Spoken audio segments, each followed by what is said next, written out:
Hi hello అండి, అందరికీ good morning. నచ్చితే చూడు ఛానల్కి స్వాగతం. ఈరోజు మన టాపిక్ వైసీపీ అర్జెంటుగా స్ట్రాటజిస్టులు మారిస్తే బాగుంటుందని నా అభిప్రాయం అండి. ఎందుకంటే స్టార్టింగే ప్రశాంత్ కిషోర్ గెలిపే జేయంగా పనిచేసిన ఒక పెద్ద famous and also number 1 strategist. అతను పెట్టుకున్నప్పుడే నా ఉద్దేశం ప్రకారం వైసీపీ వాళ్ళు రాంగ్ స్టెప్ వేశారు. మధ్యలో అతనితో కట్ ఆఫ్ అయిపోయింది. సెకండ్ థింగ్, అతని తాలూకా అయిపోయాక దాన్నే ఈరోజు వరకు కూడా కంటిన్యూ చేసుకొస్తున్నారు. ఈ ప్రశాంత్ కిషోర్ అయిపోయాక వీళ్ళ స్ట్రాటజీలు ఏంటంటే ఎలాగన్నా గెలడమే కావాలి. అది బీహార్కి అటువంటి ఆ టైప్ స్టేట్లకి చాలా బాగుంటుందేమో, కానీ మన దక్షిణాది రాష్ట్రాల్లో, ముఖ్యంగా తెలుగు రాష్ట్రాలు, అందులో ముఖ్యంగా ఆంధ్రప్రదేశ్, అలాంటి స్ట్రాటజీలని ఇష్టపడరని నా అభిప్రాయం. కానీ వీళ్ళు దాన్నే కంటిన్యూ చేసి రాంగ్ స్టెప్ వేసారని నేను అనుకుంటున్నానండి. వాళ్ళ స్ట్రాటజీ ఫాలో అవ్వడం వల్లే ఈ రోజా, నెక్స్ట్ బోరుగడ్డ అనిల్ కుమారు, నెక్స్ట్ పంచ్ ప్రభాకరు, వంశీ, తర్వాత నాని, కొడాల నాని, ఇలాంటి వాళ్ళందరూ కూడా ఎంత డిసడ్వాంటేజ్ జరిగేలా మాట్లాడారో అంత డిసడ్వాంటేజ్ జరిగింది. అయితే వైసీపీలో కూడా కొందరు ఉన్నారు. ఉదాహరణకి సేలం మహేష్ రెడ్డి, యువ ఛానల్ అమీరు, తర్వాత అమెరికాలో ప్రభాకర్ చింత, ఇలాంటి వాళ్ళందరూ కూడా కొంత బాగానే మాట్లాడతారు. అయితే ఇప్పుడు వీళ్ళందరూ ఏంటంటే ఏం లేదండి, చంద్రబాబు నాయుడు రైట్ చేసినా వీళ్ళందరూ అది తప్పు అని చెప్పడం. జగన్మోహన్ రెడ్డి ముఖ్యమంత్రిగా ఉన్నప్పుడు ఆయన రైట్ చేసిన టీడీపీ స్ట్రాటజిస్టులు వీళ్ళందరూ కూడా ఈ ఛానల్స్ వాళ్ళందరూ కూడా చంద్రబాబు నాయుడు తప్పు చేసినా రైట్ అనడం, ఇదే వీళ్ళ పని. అయితే ఎవడైనా అంతే, ఎవరి వానరసనాలను వెనకేసుకొస్తారు. కాకపోతే ఏంటంటే మరీ వల్గర్ లాంగ్వేజు, వ్యక్తిగతంగా దూషించడం, చాలా బూతులు తిట్టడం, ఇలాంటివి జరగడం వల్ల వైసీపీకి చాలా పెద్ద డ్యామేజ్ జరిగింది. ఇదంతా నా అభిప్రాయం. అయితే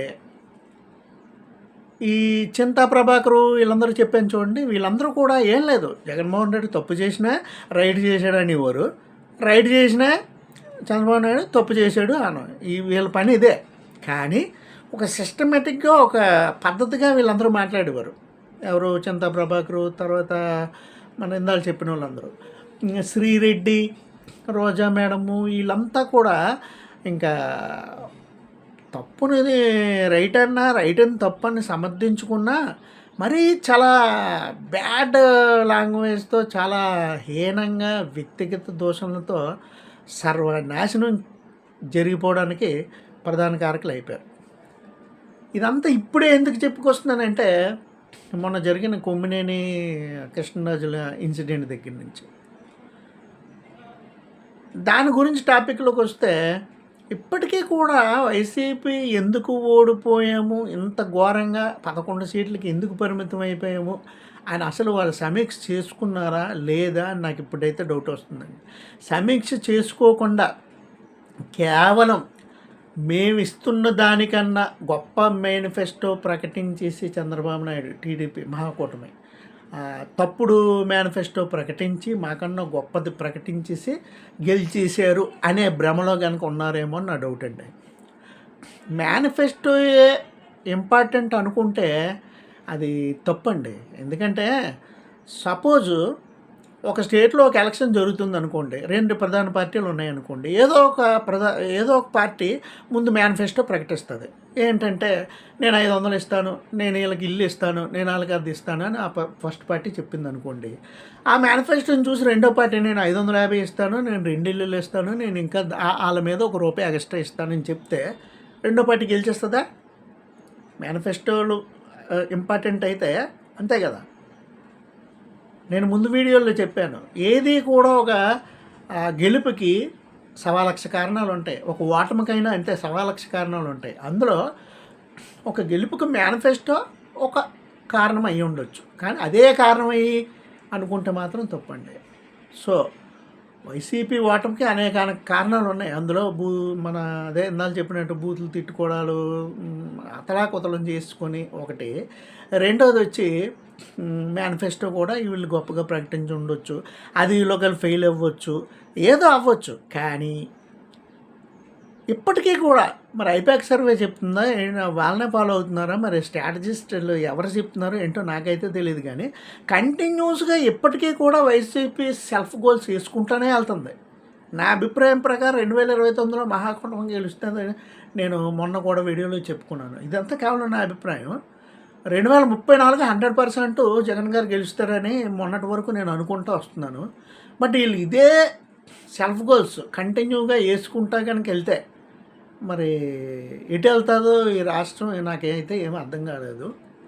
సెల్ఫ్ గోల్స్ అంటున్నాను కదా. ఉదాహరణకు 2 చెప్తాను చూడండి. మొన్న తెనాలి ఇన్సిడెంట్లో వాళ్ళు కుర్రోళ్ళకు జరిగిన పోలీసులు కొట్టిన దానికి జగన్మోహన్ రెడ్డి గారు డైరెక్ట్గా వెళ్ళిపోయి వాళ్ళకి సపోర్ట్ చేయడం అన్నది చాలా రాంగ్ అని నా అభిప్రాయం అండి. వాళ్ళ మీద కేసులు ఉన్నాయి ఇంతకుముందు, అవన్నీ నాకు అనవసరమైన ఈయనే ఒప్పుకుంటున్నారు. మళ్ళీ వీళ్ళ గవర్నమెంట్లో కూడా కేసులు పెట్టిన సందర్భాలు ఉన్నాయి. అటువంటప్పుడు అసలు ఎవరి చేతో పోనీ ఉన్నారు కదా, పేర్నాని, మన రోజా, ఇలాంటి వాళ్ళు బోల్డ్ మంది ఉన్నారు కదా. ఇప్పుడు అలాగే కదా వస్తారు, సజ్జల రామకృష్ణారెడ్డి, వీళ్ళ చేత ఎవరి చేతన్నా చెప్పించి ఉండొచ్చు.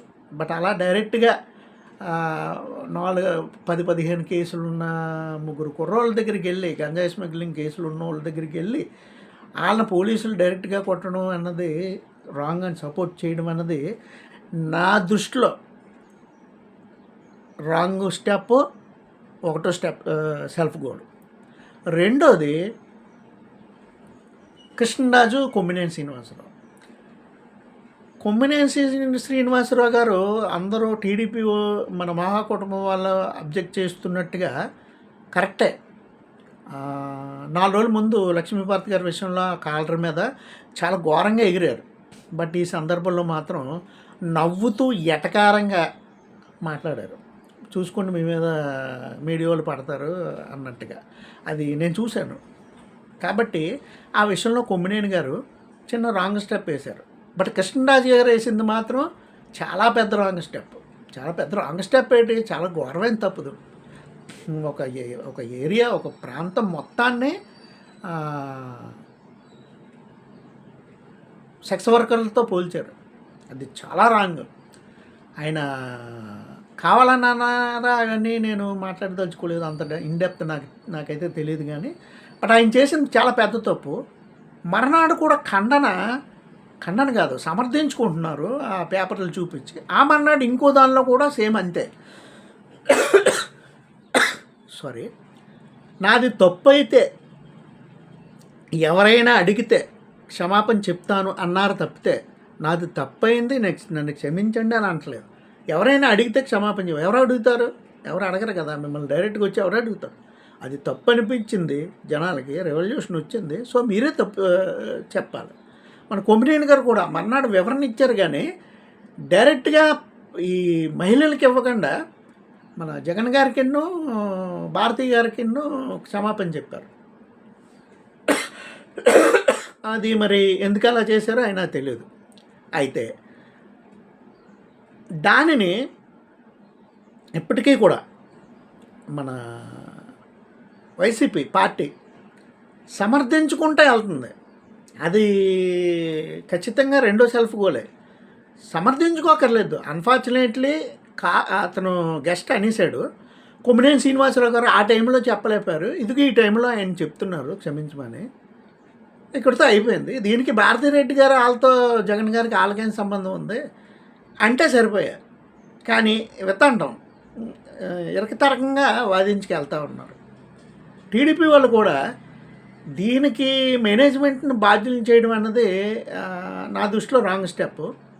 At the same time Kommineni Srinivasarao గారి అరెస్ట్ కూడా చాలా పెద్ద రాంగ్ స్టెప్ గవర్నమెంట్ వైపు నుంచి. ఎందుకంటే ఇంతకు ముందు ఎన్నోసార్లు ఫిల్టర్లు కొట్టుకొని, చెప్పులతో కొట్టుకొని, ఫిల్టర్లు పట్టు కొట్టేసుకొని, అమ్మనాబూతులు తిట్టుకొని, ఆ సందర్భాల్లో కూడా ఎవరేం చేయలేదు. కిరణ్ విషయంలో కూడా కిరణ్ అరెస్ట్ చేశారు తప్ప మన యాంకర్ని కానీ ఛానల్ మీద కానీ ఎటువంటి కేసులు లేవు. నేను అప్పుడే వీడియో చేశాను, వాళ్ళిద్దరి మీద కూడా కేసులు పెట్టమని.